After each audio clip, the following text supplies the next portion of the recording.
బా బోరింగ్గా ఉంది. అమ్మ ఆడుకునే పోయి వస్తామా, ఇంట్లో ఎట్లా ఒంటరిగా కూర్చున్నా కదా. ఏంటో ఈ కాలం పిల్లలు ఆడుకునే తప్ప ఇంకేం పని లేదా. పోయి టేబుల్స్ నేర్చుకో, ఎప్పుడు తిన్నా ఆడుకునేదే. అబ్బా ఈ మమ్మీలు ఒకటి ఆడుకుంటామంటే ఆడుకోనిరు. ఏంటో ఈ కాలం మమ్మీలు. నోరు మూసుకొని టేబుల్స్ నేర్చుకో.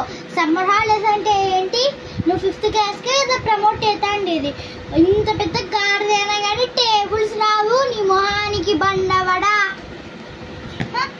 తల్లి ఈ తిట్టులకి ఈ భూమి అంతా లేచిపోలా. తల్లి నీకు ఒక దండం తల్లి, టేబుల్స్ నేర్చుకుంటా. సరే సరే నేర్చుకో. నన్నే టేబుల్స్ నేర్చుకుంటావా?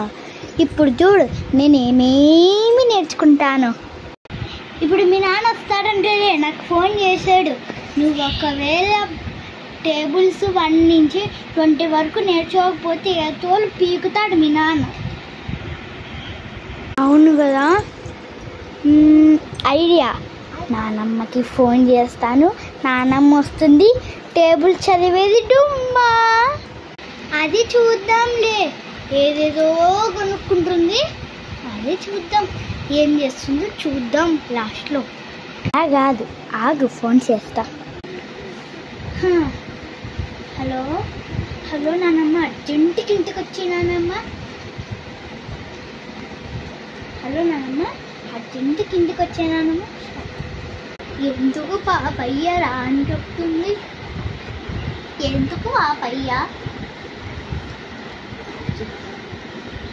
అయ్యో నానమ్మ, అది పెద్ద మ్యాటర్లే.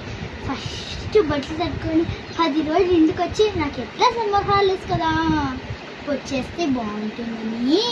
ఇంట్లో ఎవ్వరు లేరు, అలా బోరింగ్గా ఉంది. అయ్యో పాపయ్య, నీ ఫ్రెండ్స్ ఉంటారు కదా, నీ ఫ్రెండ్స్ని పిలుచుకొని ఆడుకోవచ్చు కదా అమ్మా. నాకు పనులుంటాయి, నాకు అప్పుడే వాయిస్ అయిపోయింది.